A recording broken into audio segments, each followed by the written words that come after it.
matter where you find yourself, no matter what kind of stuff is going on in your life, underneath it all, everything's actually all right.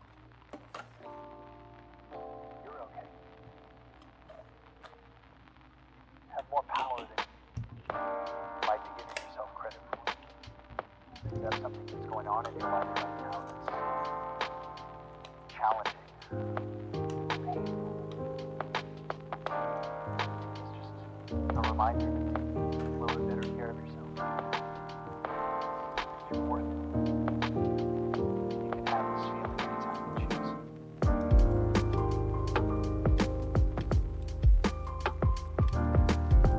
Travels in the billion-dollar trash trade. Eye-opening. Mentor is an excellent guide to the sprawling and bewildering trade. The Wall Street Journal. Junkyard Planet. Adam Mentor.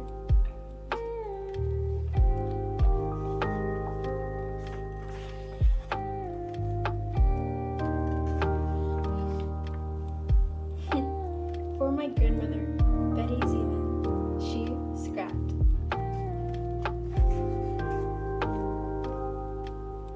Rusted brandy in a diamond glass. Everything is made from dreams. Tom Waits, Temptation.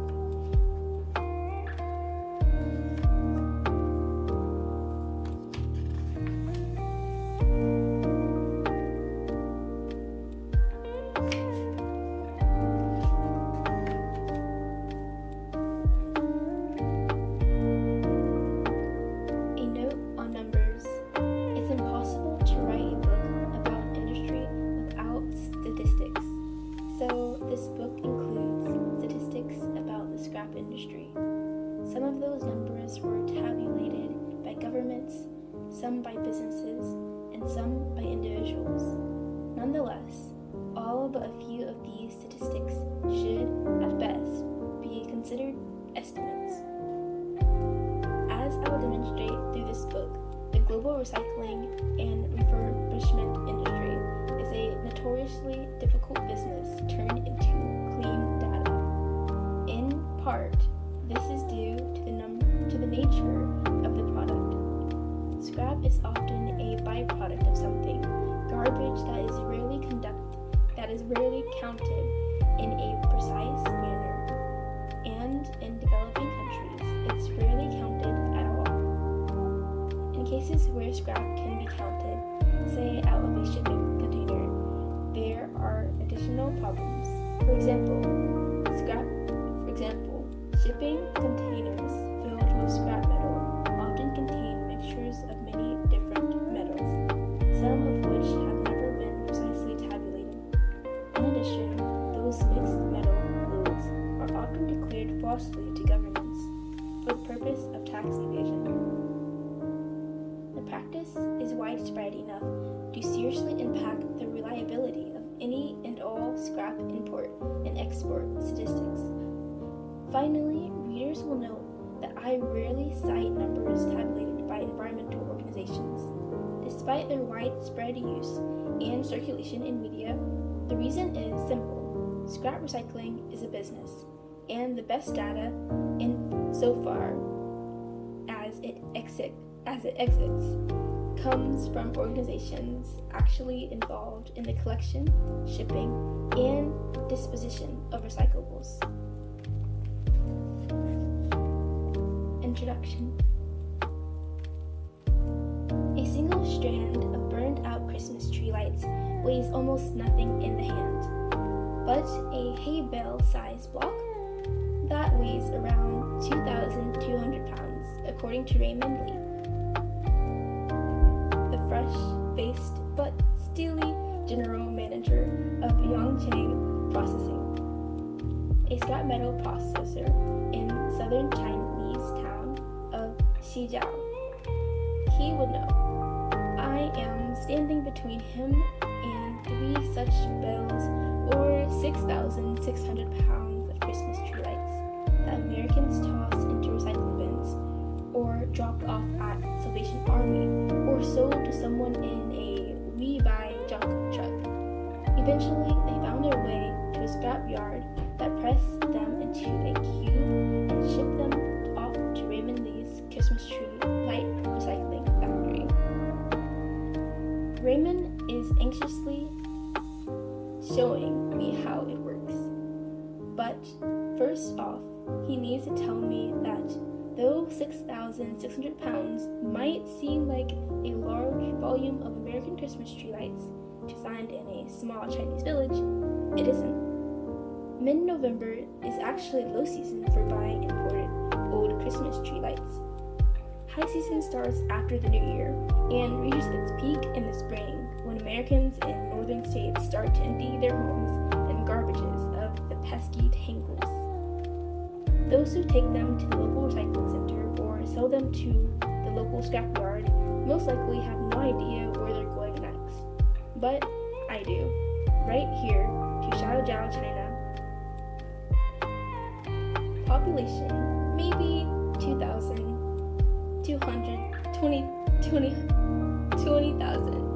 Excuse me.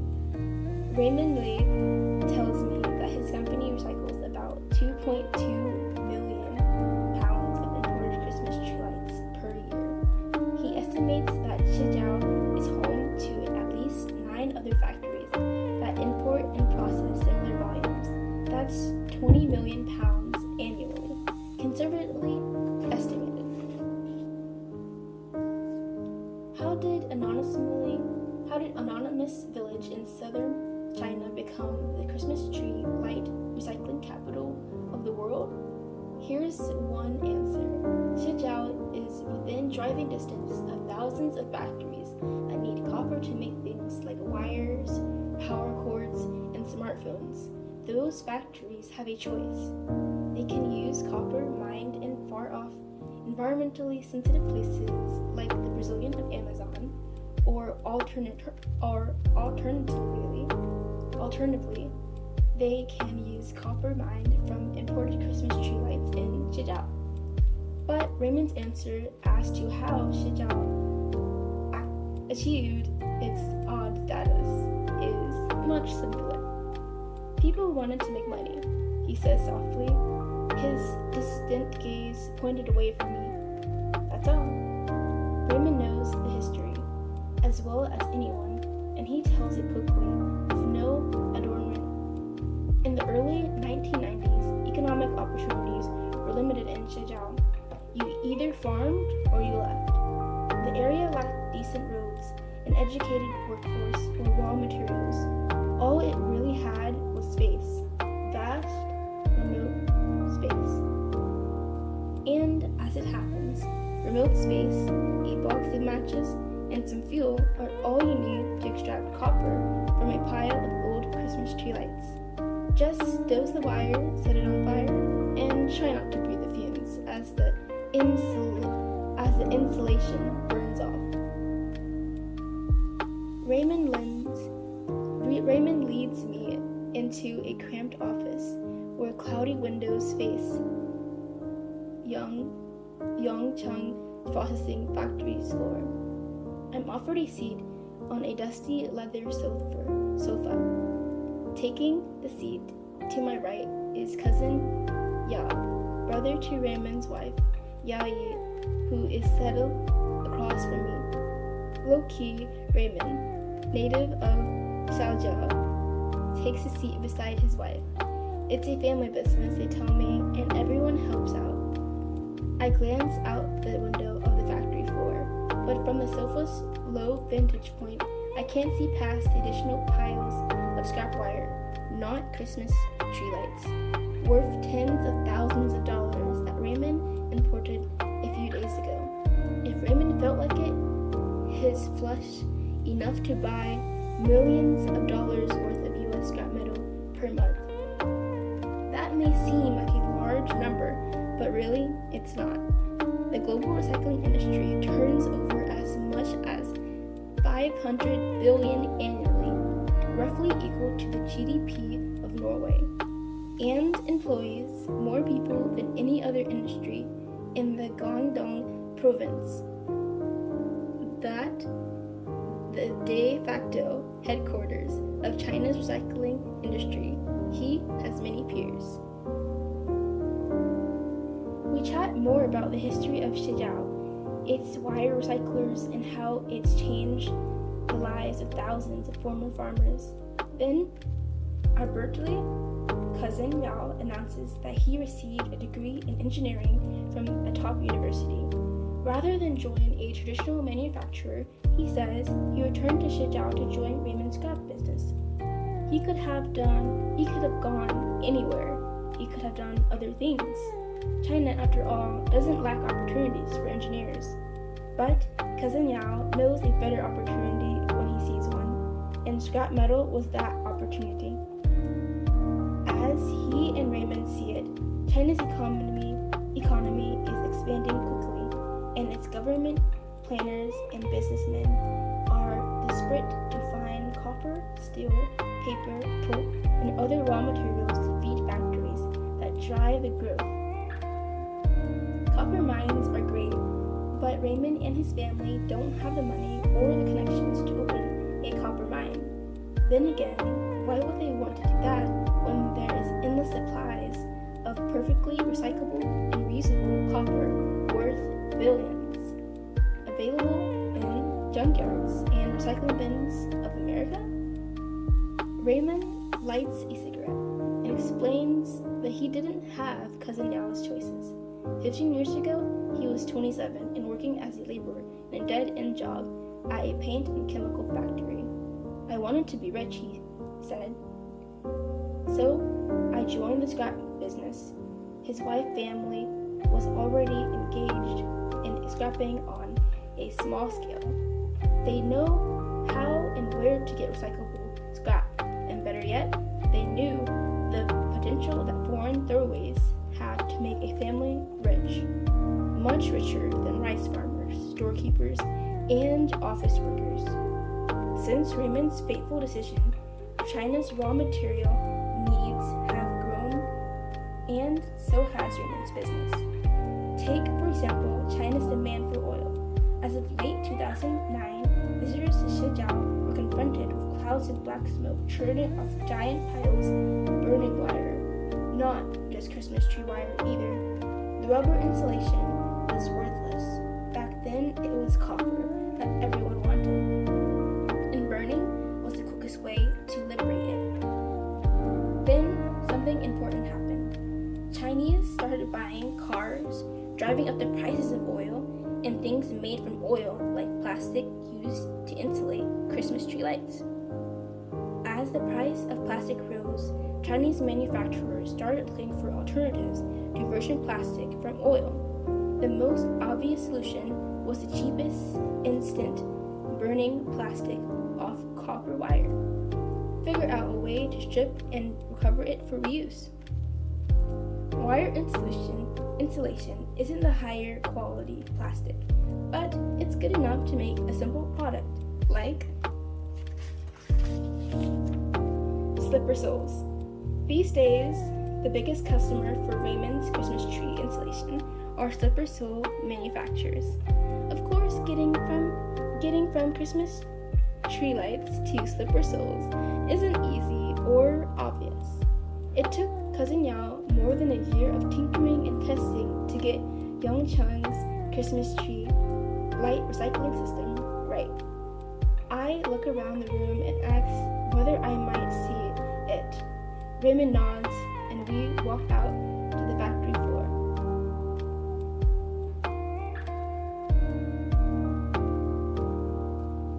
The process begins with workers paid as much as $500 per month to toss handfuls of Christmas tree lights into small shutters. They look like wood chippers. With thunderous groans, the shutters pulverize like wood chippers. Millimeter-sized bits of plastic and metal, and then spit them out as a mud-like goop. Next to those shutters are 3 vibrating 10-foot-long tables as workers shovel the goopy shredded lights onto their surface, and thin film of water washes over them, bleeding out very distinct green gold streaks. I step closer. The green streak is plastic, and it washes off the table's edge. The gold streak is copper, and it slowly moves down the length of the table until it falls off the end into a basket of 95% pure and ready for remelting. The principle at work is simple. Think of a stream bed covered in gravel.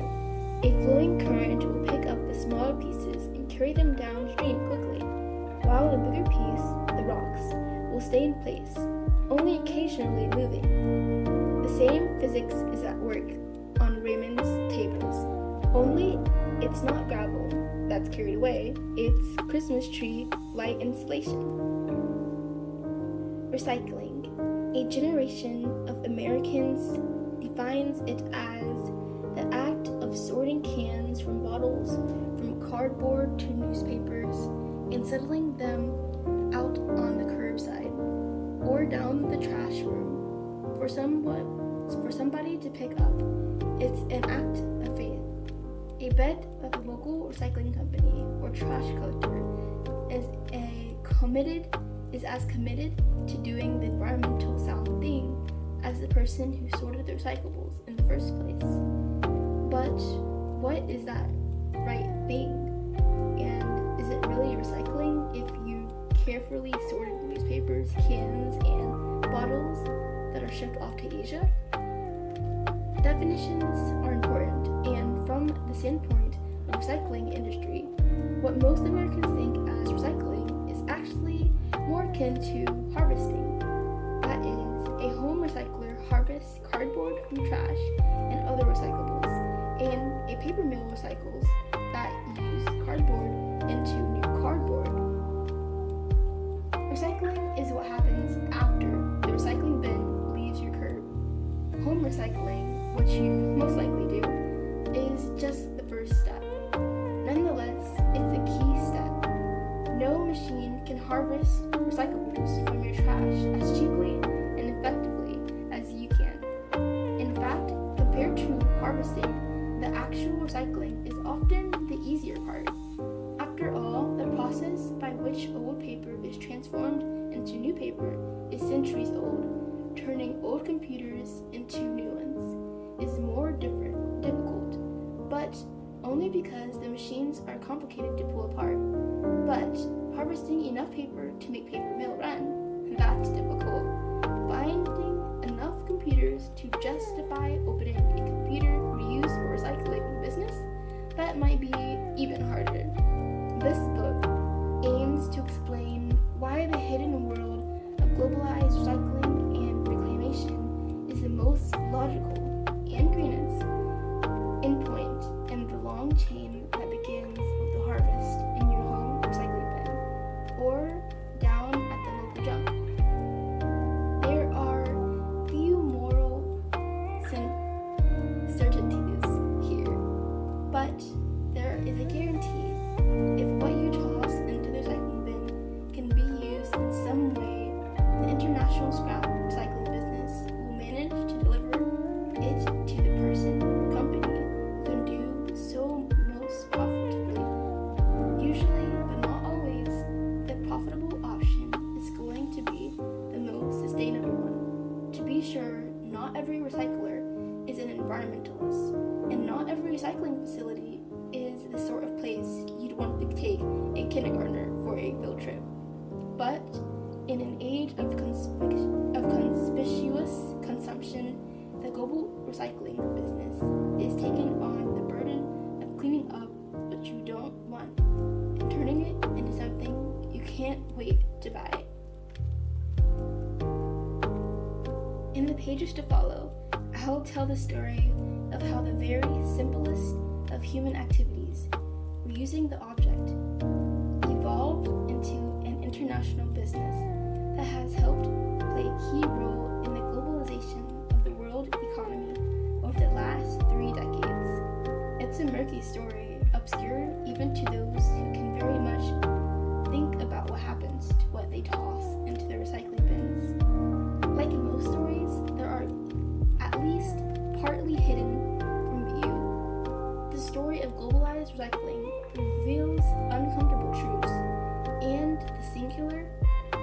globalized and the singular, sometimes brilliant characters who grapple with them on our behalf. Most of those characters, like Raymond Lee, share a talent for spotting value in what others throw away. In a colonial-era America, Paul Revere demonstrated that talent smartly buying scrap from his neighbors for remelting into his blacksmith shop. In late 1950s America, that talent was applied to finding a way to make a living by recycling the tens of millions of automobiles abandoned across the American countryside.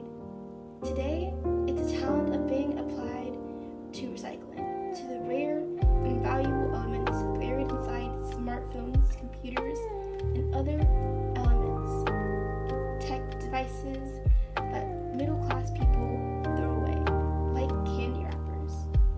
More often than not, though, the genius is commercial, not technical. Today, recycling is a risky and rewarding as any global recycling business, if not more so. Huge, mind-bending Silicon Valley scale fortune have been built by figuring out how to move the scrap newspapers in your recycling bin to the country where it's most in demand. Of course, most Americans and other people live in wealthy, developed countries. Recycling is an environmental imperative, not a business. For some, the perspective of recycling consumes fewer trees, digs fewer holes, and consumes less energy than manufacturing from virgin materials. A recycled beer can requires 92% less energy to manufacture than the one made from a virgin one. But without financial incentives, no ethical system is going to transform an old beer can into a new one. The global recycling business, no matter how sustainable or green it is, 100% dependent upon consumers consuming goods made from other goods. This unbreakable bond between raw materials demand, consumption, and recycling is one of the most dominant themes of the pages to follow. To the calculus, it's simple. The only reason you can recycle is because you've consumed, and the only reason you can consume certain products is because somebody else recycled. Around the world, we recycle what we buy and what we buy a lot. Nonetheless, despite what some recycling companies will tell you, many goods such as smartphones are only partially recyclable, and some, like paper, can only be recycled a finite number of times. In that sense, recycling is just a means to stave off the trash man for a little longer. If your first priority is the environment, recycling is merely the third best option in the well-known pyramid that every American school child learns. Reduce, reuse, recycle. Alas, most people have very little interest in reducing their consumption or reusing their goods. So, recycling, all things considered, the worst best solution. But what a solution! According to the Institute of Scrap Recycling Industries, ISRI, a Washington, D.C.-based trade group, in 2012, the 46.35 million tons of paper and cardboard recycled in the United States saved 1.53 billion cubic yards of landfill space. The 75.19 million tons of recycled iron and steel saved 188 billion pounds of iron ore and 105 billion pounds of coal. Roughly 60% of American steel comes from scrap metal. The 5.45 million tons of recycled aluminum saved more than than 76 million megawatt hours of electricity. In China, where industry is far more polluting than in the United States, the numbers are even more astonishing and arguably more important.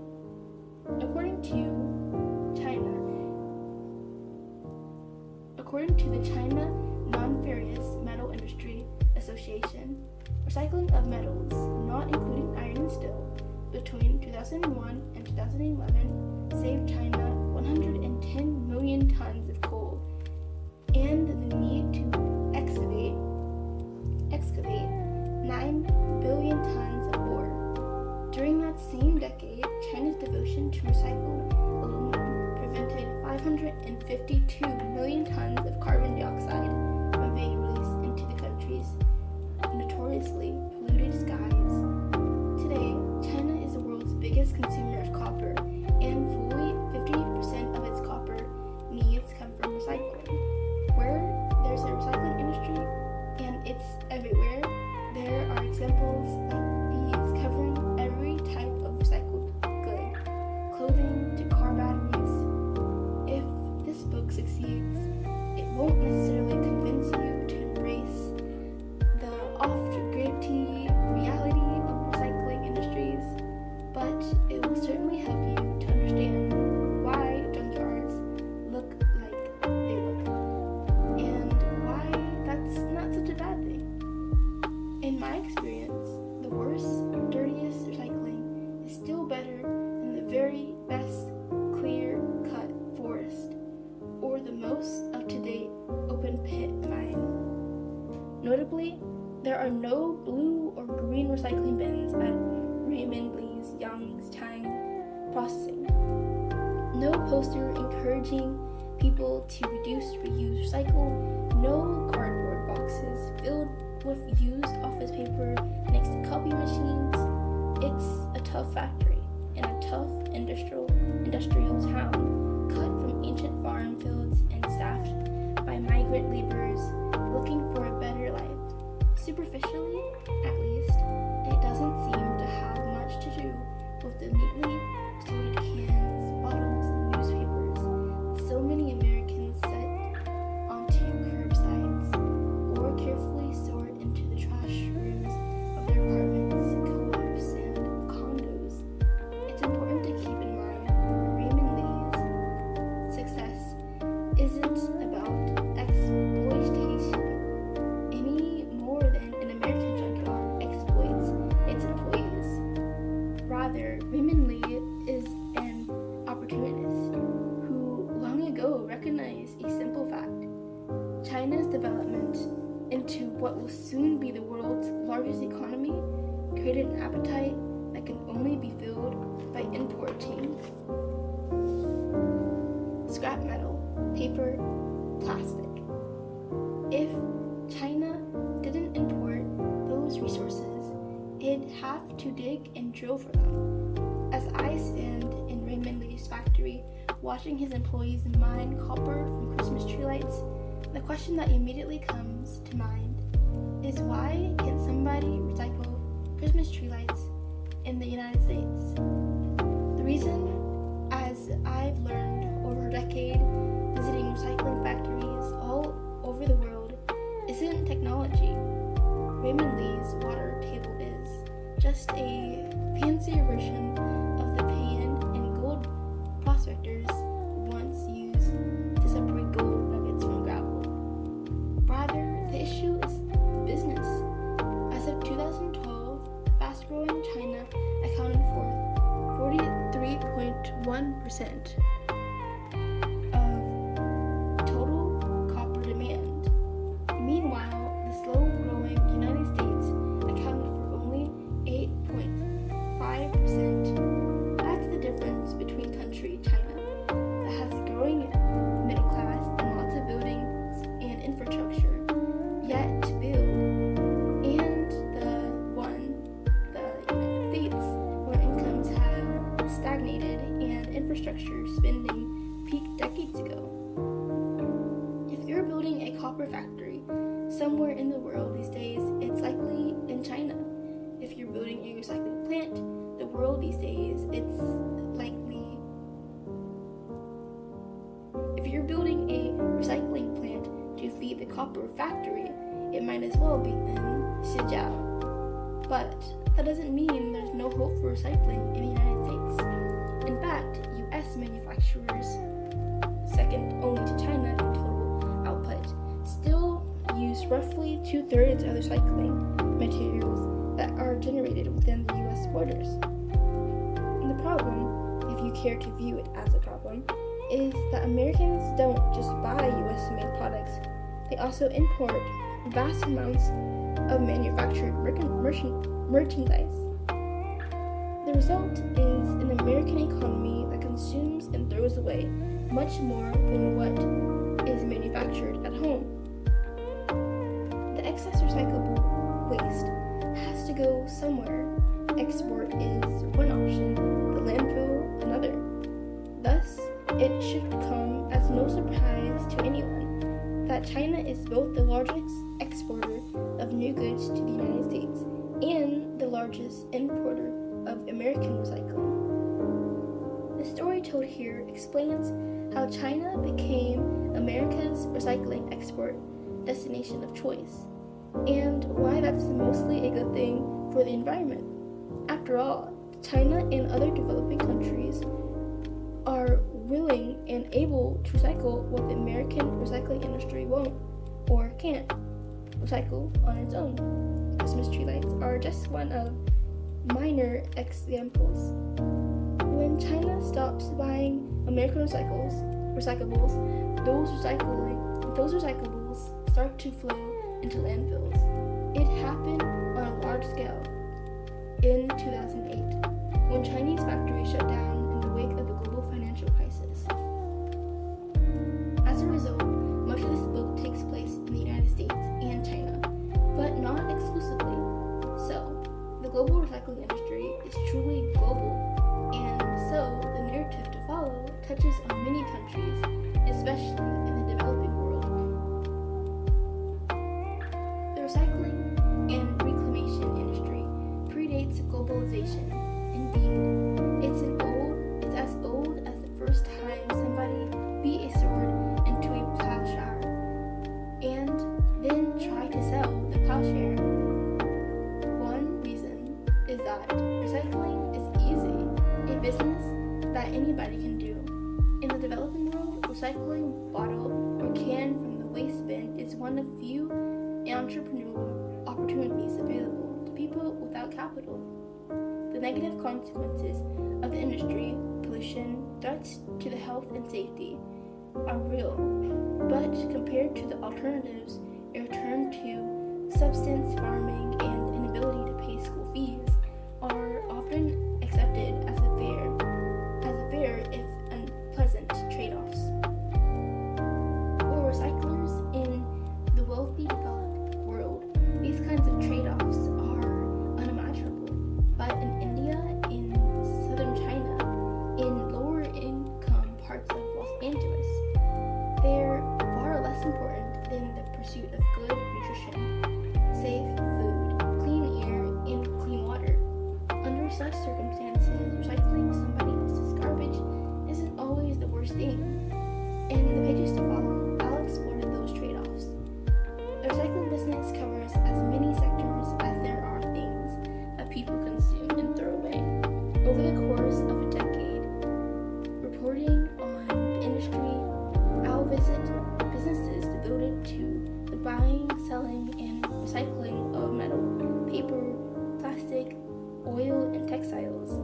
I've also had the chance to visit some of the most advanced recycling facilities in the world, as well as some of the most primitive, many of which are devoted to refurbishing and recycling of specific products ranging from automobiles to televisions, Japanese pinch-hole machines to Indian school books. This book will touch on all these sectors, but its primary focus will be on scrap metal. I chose the sector for several reasons, but the most important is that the world's most recycled product by weight isn't a newspaper, a notebook, computer, or plastic water bottle. It's an American automobile most of which is metal. In 2013, the United States recycled nearly 1.6 cars, a down year due to weak economy and American holding on to their cars longer, generating millions of tons of metal that was quickly and effectively recycled into a range of new products, mostly parts for new automobiles around the world.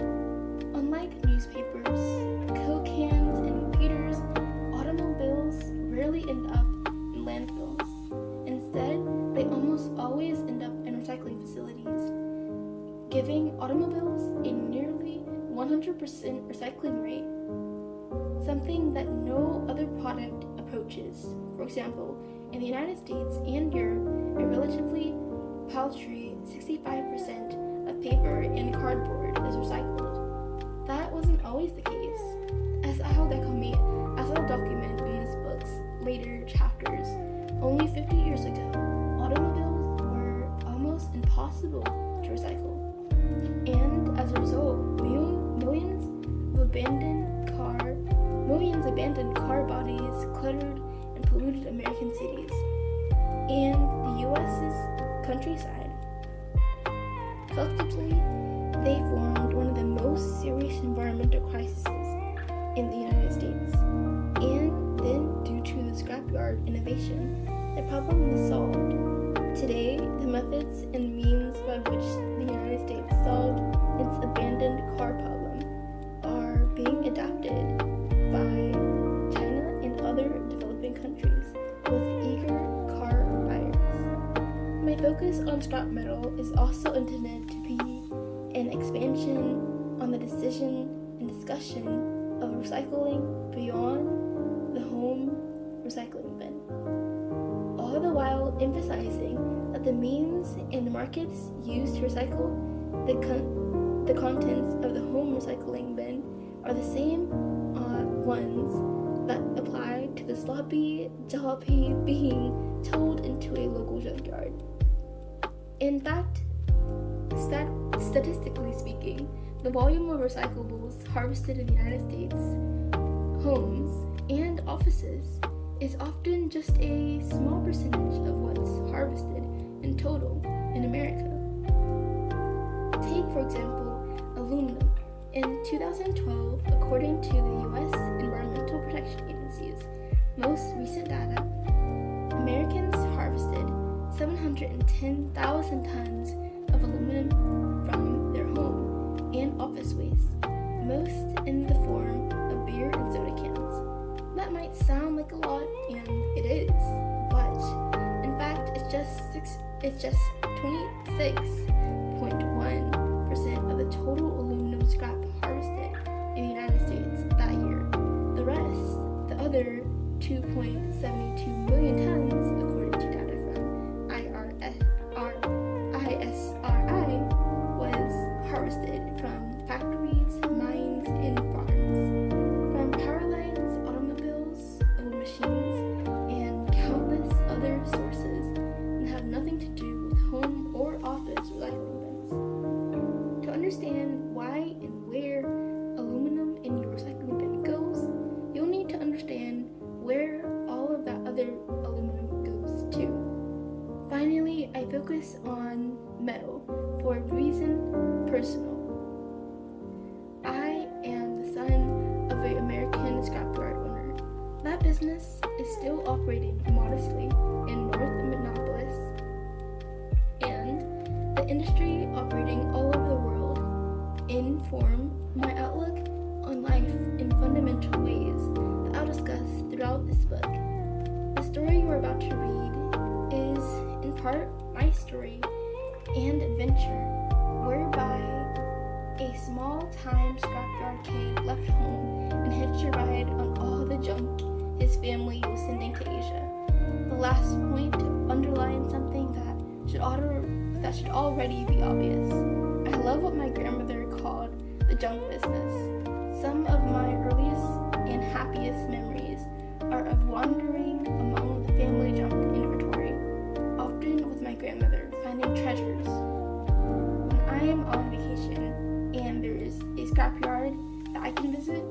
should go. Apologies to my wife. When I visit scrapyards, whether it in Bangalore, Shanghai, or Sao Paulo, I know I'm at home. Believe me, I'm aware of the industry's faults and will be explored in these pages. But for all of its problems, and there are rife, the world would be a dirtier and less interesting place without junkyards.